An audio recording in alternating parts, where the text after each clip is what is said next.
ప్రభుత్వ పాఠశాలలో విద్యార్థులకు మధ్యాహ్న భోజన పథకం విషయంలో ప్రముఖ ప్రవచనకర్త గరికపాటి గారు చేసిన వ్యాఖ్యలు పెద్ద ఎత్తున వైరల్గా మారే, పెద్ద ఎత్తున కూడా ఈ అంశం పైన కూడా అభ్యంతరాలు కూడా వస్తున్నాయి. మరి మదర్ ఫౌండేషన్ చైర్మన్ మనతో పాటు ఉన్నారు సంజయ్ రెడ్డి గారు. వారు ఎట్లా చూస్తారు, అలాగే ఏం చెప్తారో తెలుసుకునే ప్రయత్నం చేద్దాం.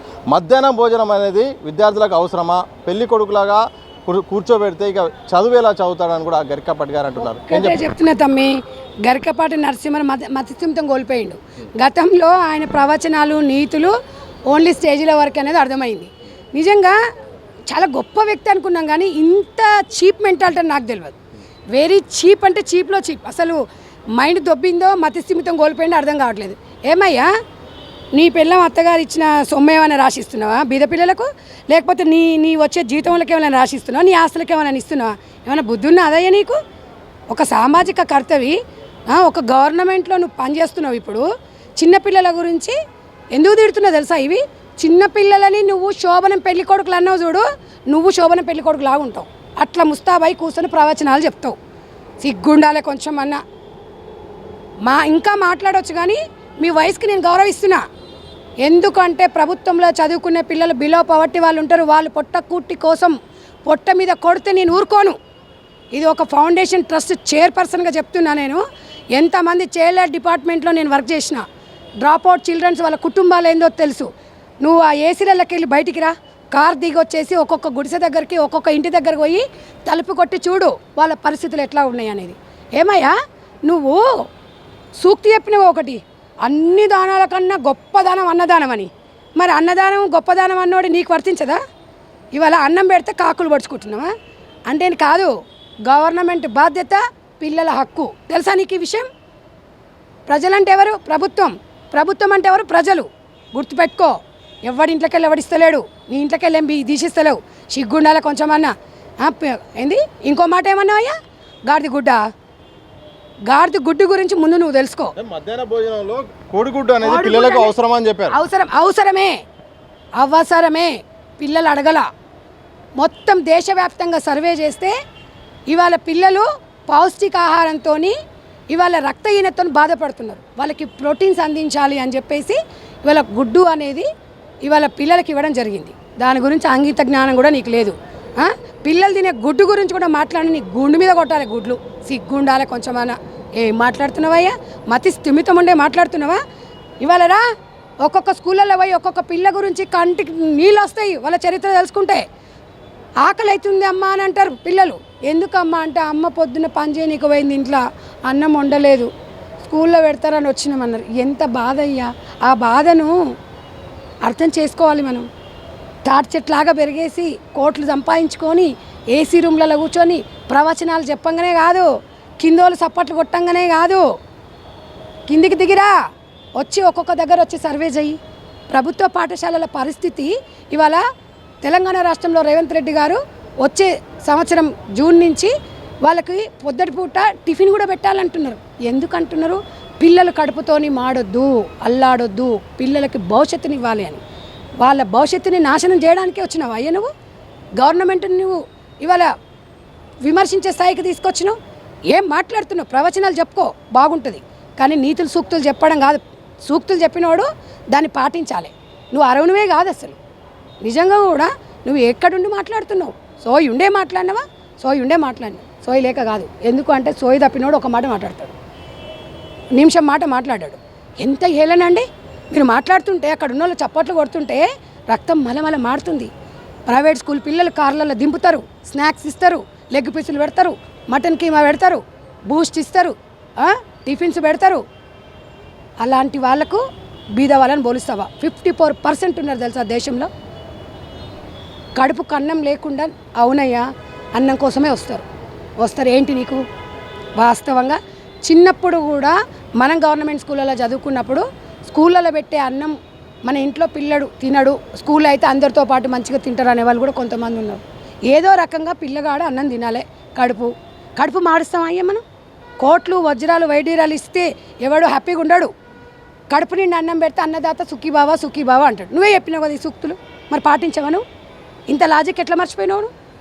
ఏదో నేను ఫేమస్ అయిపోవాలని చెప్పేసి ఏదో నువ్వు ప్రభుత్వానికి సూచన ఇస్తే ఇవ్వు, కానీ పిల్లల నోటికి కాడిది నువ్వు రాకున్నావనుకో పుట్టగత్తు లేకుండా పోతావు, గుర్తుపెట్టుకోను. అంటే విద్య చెప్పాల్సిన ఉపాధ్యాయుల మీద అదనపు బాధ్యత పడుతుంది, భారం పడుతుంది, వాళ్ళ కాన్సన్ట్రేషన్ అంతా కూడా ఫుడ్ మీద అలాగే ఇతరత్ర పనుల మీద పడుతుంది. దీనివల్ల పిల్లలకు నష్టం జరుగుతుంది. విద్య ప్రాధాన్యత ఇవ్వాలని కూడా వాళ్ళ టీము చెప్పే ప్రయత్నం. ఒక్కటి తమ్ముడు, నువ్వు చెప్పినావు కరెక్టే, బాగానే ఉంది. పిల్లల జోలికి ఎందుకు వచ్చినావు? నువ్వు ప్రభుత్వానికి సూచన ఇస్తున్నావు. నీకు దమ్ము ధైర్యం ఉండి నువ్వు పెద్ద పుడంగి అయితే గవర్నమెంట్ సలహాలు ఇవ్వు. నువ్వు నిలబడు, బీద వాళ్ళ పిల్లల తరపున అండగా నిలబడు, ప్రభుత్వ ఉద్యోగుల కోసం నువ్వు నిలబడు. మేము కూడా అప్రిషియేట్ చేస్తాం. కొన్ని విషయాలలో సూచనలు ఇవ్వాలి, చెప్పుకుంటూ ఇవ్వాలి. ప్రభుత్వ ఉపాధ్యాయుల విలువ చాలా విలువైంది, వాళ్ళ సమయం విలువైంది, పిల్లలకు కేటాయిద్దాం అని చెప్పేసి ప్రభుత్వానికి సలహా ఇవ్వు. ఎప్పుడు ఇవ్వాలి? మిడ్ డే మీల్స్ విషయంలో ఈషా ఫౌండేషన్ కానివ్వండి, నాంది ఫౌండేషన్ వాళ్ళకి ఎట్లాగ ఇస్తున్నారు కదా, దీనికి ప్రభుత్వము ఒక సపరేట్ యంత్రాంగాన్ని ఏర్పాటు చేయండి. ఉపాధ్యాయులు పిల్లలకు చదువులు చెప్తారు, టైం వేస్ట్ కాకుండా అని చెప్పి ఒక సలహా ఇవ్వు. దాన్ని నేను కూడా ఏకీభవిస్తాను. కానీ ఉపాధ్యాయులను మనం గౌరవిస్తాము, వాళ్ళ విలువైన టైంని మన పిల్లల భవిష్యత్తు కోసం వాడుకుందాం. నేను కూడా ఒకటి మా ఫౌండేషన్ ద్వారా నాకున్న అనుభవము, శిశు సంక్షేమ శాఖ వాళ్ళు ఈ బాధ్యత తీసుకోవాలి పిల్లల ఫుడ్ విషయంలో. తర్వాత ఫుడ్ కమిషన్ వాళ్ళు తీసుకోవాలి. తర్వాత పిల్లలకి ఆహారం అందిందా లేదా అనేది చూసుకోవాల్సిన బాధ్యత అక్కడ టీచర్స్ది ఉంటుంది. అంతవరకు బాగానే ఉంది, మనం సూచన ఇద్దాం కదా అని అన్నారు కదా. వాస్తవం.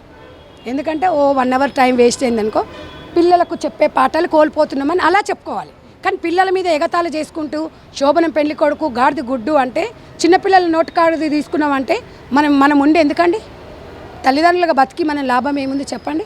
పిల్లలకు తిండి పెట్టలేని పరిస్థితిలో నువ్వు మీ ఇంట్లో అట్లనే ఉంటుందా? మరి ఉంటుందా చెప్పండి? పోయి మీ ఆమెను అడుగు, చీపురు కట్ట తీసుకొని మలేస్తుంది. నేను ప్రభుత్వంలో చదువుకునే, ప్రభుత్వ స్కూళ్ళల్లో హాస్టల్లో చదువుకునే పిల్లలకు అన్నం పెట్టొద్దన్నా, బట్టలు ఇవ్వద్దన్నా, స్కూల్ యూనిఫామ్ ఇవ్వద్దన్నా అని పోయి చెప్పు, తెలుస్తుంది. ఇవాళ మిడ్ డే మీల్స్ అనేది దేశవ్యాప్తంగా ప్రపంచవ్యాప్తంగా పేరు వచ్చింది. ఒక్కొక్క క్యాలరీలు, ఎన్ని విటమిన్స్, ఎంత ఏమి ఉండాలి, ఒక పిల్లోడికి ఎన్ని గ్రాములు ఉండాలి, 450 గ్రాములు 350 గ్రాములు అని ఇట్లా క్యాలరీలు అందాలి అని చెప్పేసి ఒక పౌష్టిక ఆహారాన్ని అందిస్తున్నారు. అరే నువ్వోడి చెప్పడానికి, ప్రభుత్వం కూడా తల్లిదండ్రులే, ప్రభుత్వమే తల్లి తండ్రి హక్కున చేర్చుకుంటుంది. నువ్వోడి చెప్పనీకే కోనికిస్తా కానీ ఆహారం కోసము కోటి విద్యలు నువ్వే చెప్పినావు, పొట్ట కోసం కోటి విద్యలు అని పాటించవా? నువ్వు చెప్పిందన్న 3 ప్రవచనాలు చెప్పినా నేను, మనం ఎందుకు పాటించవు? తల్లిదండ్రుల బాధ్యత కాదు. తల్లిదండ్రులు లేని వాళ్ళు ఉన్నారు, తల్లిదండ్రులు ఉన్న వాళ్ళు ఉన్నారు, ఒక్క సింగిల్ పేరెంట్ వాళ్ళు ఉన్నారు, రెక్కాడతగాని డొక్కాడని వాళ్ళు, హైదరాబాద్ ప్రాంతాలలో బతకనీకి వచ్చిన వాళ్ళు పొద్దుగాల ఇళ్ళకి పనికి పోతారు. తల్లి పిల్లలకు తన పని తను చేసుకొని పోతున్న కిరాయి కట్టాలి, పిల్లలకు భవిష్యత్తునియాలని తల్లి ఎంతో పోతే తల్లి సాయంత్రం వచ్చే వరకు ఏం తెస్తుందో అని చూస్తుర్రు. ఈ పని చేసుకుంటే ఇళ్ళలో తీసుకొచ్చిన అన్నం రాత్రి అయితే పాసిపోతుందని 5 గంటలకి ఎదిని పండుకుంటారు, తెల్లారే వరకు అల్లాడుతురు. ఏమయ్యా వాళ్ళ భవిష్యత్తు, వాళ్ళ పిల్లలది ప్రాణాలు కావా అయ్యా? అట్లా మాట్లాడవచ్చా? తిండిని లెక్క పెట్టవచ్చా ఎవడన్నా? నీకు చేతనైతే నేను ఒకటి అడుగుతున్న గరికపాటి గారు, మిమ్మల్ని రెస్పెక్ట్ చేయొద్దు, బూతులు తిట్టాలి, కానీ సంస్కారం అడ్డం వస్తుంది. ఇవాళ కార్పొరేట్ సంస్థలు ఉన్నాయి, పెద్ద పెద్ద కంపెనీలు ఉన్నాయి. కంపెనీలలో అన్నం ఎందుకు పెడుతున్నారు? మరి ఫుడ్ ఎందుకు పెడుతున్నారు? మధ్యాహ్నం వాళ్ళకి గతి లేక పెడుతున్నారా? 2 లక్షల జీతం వాళ్ళ ఇళ్ళకి వెళ్ళి తెచ్చుకోరా? ఎందుకు పెడుతున్నారు? అన్నదాత సుఖీభావ, అన్నదానం గొప్ప దానము, అది గుర్తుపెట్టుకో. అమెరికా అసొంటి కంపెనీలల్లో మన ఇండియన్ ఫుడ్, ఇండియన్ వాళ్ళు పనిచేస్తే ఇండియన్ ఫుడ్డే తిన్న తర్వాత బాక్సులు పెట్టుకోవడానికి కూడా అక్కడ వసతులు కల్పిస్తున్నారు. అది తెలుసుకో ముందు నువ్వు. అంటే అంత గొప్ప అన్నదానం అనేది, మధ్యాహ్నం భోజనం పథకం అనేది ఎంత గొప్పది. దాన్ని తాట తీస్తాను నిన్ను. ఇంకొకసారి మాట్లాడేటప్పుడు గాడిద చేసే పని గాడిదే చేయాలి, గుర్రం చేసే పని గుర్రమే చేయాలి. నువ్వు ప్రవచనాలు చెప్పుకో, నీతి సూక్తులు చెప్పుకో, 100% మిమ్మల్ని మేము రెస్పెక్ట్ చేస్తాం. అన్ని దాంట్లో ఏలు పెట్టినాం అనుకో తాట తీస్తారు. చివరి చెప్పండి, పేదలకు దక్కాల్సిన కొన్ని సౌకర్యాల విషయంలో ఇలాంటి వ్యాఖ్యలు చేసిన ప్రముఖుల విషయంలో భవిష్యత్తులో చేయకుండా వాళ్ళకు ఏం చెప్తారు? సలహా ఏమి? నోరు జాగ్రత్త పెట్టుకోవాలి. ఒకవేళ తెలుసో తెలియక అన్నప్పుడు ఈ మాటను నేను ఉపసంహరించుకుంటున్నా, చింతిస్తున్నా అని పశ్చాత్తాపం పడ్డంత గొప్పోడు ఇంకెవడు ఉండడు. తప్పు మాట్లాడవచ్చు, నీకు అనిపించింది ఆ టైంలో, నాకు అట్లా అనిపించింది, నేను ఇంకొకసారి అట్లా మాట్లాడాను అని చెప్పి ఆ తప్పును ఒప్పుకొని అందరికీ క్షమాపణ చెప్పాలి. నేను కూడా గరికపాటి నరసింహారావుకి ఒకటే చెప్తున్నా, మీరు అన్న వ్యాఖ్యలని మీరు వెనుకకు తీసుకోవాలి. వెనుకకు తీసుకోకపోతే అసలు మిమ్మల్ని ఎక్కడ పోయినా మీకున్న రెస్పెక్ట్ కాదుగా మిమ్మల్ని మనిషిలాగా కూడా చూడరు. దయచేసి ఈ మాటలు మీరు ఉపసంహరించుకోవాలి, ఖబర్దార్. ఇది మొత్తంగా మదర్ ఫౌండేషన్ చైర్మన్ సంధ్యారెడ్డి గారు ప్రధానంగా చెప్తుంది. పేదలకు ఎంతో గొప్ప పథకం ఇది దేశవ్యాప్తంగా అమలవుతుంది. ఇలాంటి పథకాలను దూరం చేసేలాగా గరికపాటి గారు చేసిన వ్యాఖ్యలు సరైనది కాదు. ఇప్పటికైనా ఆ వ్యాఖ్యలు వెనక్కి చేసుకోవాలి, లేకపోతే మాత్రం తగ్గేదే లేదని చెప్తున్నారు. అలాగే ఈరోజు ప్రభుత్వాలు కూడా ఎంతో పేదలు చాలామంది ఇబ్బంది పడుతున్నారు. మధ్యాహ్న భోజనం లేక, పౌష్టికాహారం లేక ఈరోజు గుడ్డు కానీ ఇతరత్ర ఆ ఫుడ్ సంబంధించినవి చేస్తుంటే అడ్డుకునే ప్రయత్నం ఎవరు చేసినా మాత్రం భవిష్యత్తులో వారు ప్రజాకోర్టులో మాత్రం శిక్ష పడాల్సి వస్తుందని వారు చెప్తున్నారు. చూడాలి మరి దీనిపై ఇప్పటికే టీం స్పందించినప్పుడు కూడా గరికపాటి గారు ఎప్పుడైతే మాత్రం తన మాటలు వెనక్కి తీసుకోలేదు. మరి భవిష్యత్తులో ఈ అంశం ఎటువైపు దారితీస్తుందో త్వరలో తెలిసే అవకాశం ఉంది. కెమెరా పర్సన్ మసూన్తో సతీష్ దిశ టీవీ, హైదరాబాద్.